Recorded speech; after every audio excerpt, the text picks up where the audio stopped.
अस्सलाम वालेकुम गाइस, उम्मीद करता हूँ आप सब खैरियत से होंगे। आज मैं कुछ स्पेशल सेंटेंसेस आप लोगों के लिए लेकर आया हूँ जो आप डेली लाइफ में यूज़ कर सकते हैं और अपनी इंग्लिश को इम्प्रूव कर सकते हैं। तो पहला सेंटेंस है, अगर आप कहना चाहते हैं कि कमरे की सफाई करना तुम्हारी ज़िम्मेदारी है, ये कमरे को साफ़ करने की ज़िम्मेदारी तुम्हारी है, तो आप कहेंगे the onus is on you to clean the room.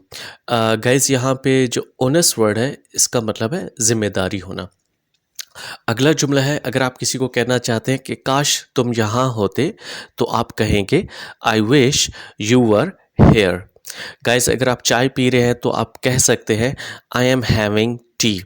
आप मोस्टली कहा जाता है आई एम टेकिंग टी, लेकिन गाइस अब टेकिंग की जगह हैविंग भी यूज़ होता है। अच्छा गाइस, नेक्स्ट सेंटेंस है, अगर आप किसी को कहते हैं कि किसी बुरी खबर के लिए ख़ुद को तैयार कर लो, तो हम कहेंगे brace your self for a shocking news. Guys, यहाँ पे जो वर्ड है ब्रेस योर सेल्फ आप तब कह सकते हैं जब आपने किसी को कहना हो कि मुश्किल जो सिचुएशन आने वाली है या जो हालात आने वाले हैं उसके लिए ख़ुद को तैयार कर लो, तो वहाँ पे आप कहेंगे ब्रेस योर सेल्फ। गाइस, अगर आपने किसी को कहना हो कि मेरा इंटरनेट आज अजीब सा बिहेव कर रहा है, तो आप कहेंगे my internet is acting up today. यहाँ पे जो वर्ड है एक्टिंग अप, उसका मतलब है अजीब सा बिहेव करना। ये वर्ड आप किसी इंसान के लिए भी यूज़ कर सकते हैं। लाइक गाइस, अगर आप किसी को कहना चाहते हैं कि आज वो अजीब सा बिहेव कर रहा है, तो आप कह सकते हैं कि he is acting up today या she is acting up today. जब आपने ये कहना हो कि मेरे कप में चाय डाल दो, तो आप कहेंगे pour the tea in my cup. अगर आप ये कहना चाहते हैं कि मैं इंग्लिश में बहुत एक्सपर्ट हूँ, बहुत माहिर हूँ, तो आप कह सकते हैं I am adept at English. यहाँ अडेप्ट की जगह आप एक्सपर्ट भी लगा सकते हैं, लेकिन गाइज यहाँ ये वर्ड भी आपको आना चाहिए। एंड गाइज, अगर आप किसी को कहना चाहते हैं कि मेरी फैमिली में हर कोई बातूनी है लेकिन मैं थोड़ा हट के हूँ, तो आप कैसे कहेंगे everyone in my family is talkative. Talkative का मतलब होता है बातूनी, but I am an outlier, लेकिन मैं थोड़ा हट के हूँ। तो जब भी आप थोड़ा सा हट के हो किसी चीज़ से, तो आप कह सकते हैं आई एम एन आउटलायर। यहाँ पे आउटलायर का मतलब है थोड़ा हट के। और गाइस, अगर कोई ऐसा दोस्त है जो सिर्फ आपके अच्छे वक्त में काम आता है, तो आप उसे गिला करते हुए कह सकते हैं कि don't be a fair weather friend.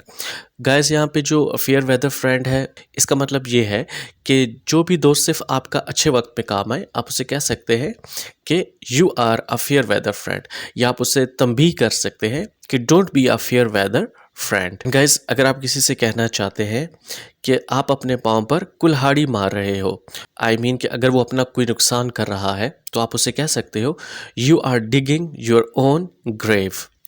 And guys, अगर आपने ये कहना है कि ये इतना भी मुश्किल नहीं है जितना दिख रहा है, तो आप कह सकते हैं it is not as difficult as it seems. Seems का मतलब दिख रहा है। एंड गाइस, अगर आपने ये कहना है कि दिन ब दिन मेरे बाल गिर रहे हैं, तो आप कह सकते हैं I am losing my hair day by day. And guys, अगर आप किसी को ये कहना है कि आपको कितना वक्त लगेगा, अगर कोई भी बंदा कोई काम कर रहा है, तो आप उससे पूछ सकते हैं कि भैया आपको कितना वक्त लगेगा, तो आप कहेंगे how long will you take. अगर आपने किसी से कहना हो कि ये गिठान किसने बांधी, तो आप कह सकते हैं हु टाइड दिस नॉट। गिठान को इंग्लिश में नॉट कहते हैं। एंड गाइस, अगर कोई आपका ऐसा दोस्त है जो बहुत कहानियाँ बनाता है, तो आप उसे कह सकते हैं कि भाई डोंट कुक अप स्टोरीज, कहानियाँ मत बनाओ। और अगर कोई ऐसा छोटा बच्चा है जो झूठे बहाने बहुत बनाता है, तो आप उसे कह सकते हैं कि don't make lame excuses. Lame excuses मतलब झूठे बहाने। गाइस, जो नेक्स्ट सेंटेंस है वो है I watch the movie in bits and pieces. मतलब मैंने मूवी को बीच बीच में से देखा, यानी कि सारी मूवी मैंने नहीं देखी। एंड गाइज, अगर आप धूप में खड़े हैं तो आप कह सकते हैं कि I am standing in the sun. और अगर आप छाँव में खड़े हैं, साए में खड़े हैं, तो आप कह सकते हैं कि I am standing in the shade. Guys, next sentence है कि यूर आइज आर पफी। मतलब अगर आप किसी की आंखें सूजी हुई हैं, तो आप कह सकते हैं कि your eyes are puffy. Puffy मतलब सूजा हुआ होना। गाइज, अगला सेंटेंस है कि ये रिक्शा ड्राइवर बहुत ज़्यादा पैसे मांग रहा है, तो आप कह सकते हैं इंग्लिश में this auto driver is charging too much. Guys next sentence है it is not my type. जब भी आप कोई चीज़ देखें और आपको वो पसंद ना आए तो आप कह सकते हैं it is not my type. आप किसी सिटी में जाते हैं और कोई आपसे पूछता है कि भाई कैसा लगा ये शहर, तो आप कह सकते हैं it is not my type, यानी कि ये वैसा नहीं है जैसा मुझे पसंद है। गाइस जब आपने किसी को इंग्लिश में कहना हो कि मेरे गाल मत खींचो तो आप कहेंगे don't pull my cheeks. And guys अगर आपके दोस्त इकट्ठे हो और आप उनसे कहना चाहें कि आज की जो पार्टी है वो मेरी तरफ से है, तो आप उनको इंग्लिश में कहेंगे the party is on me.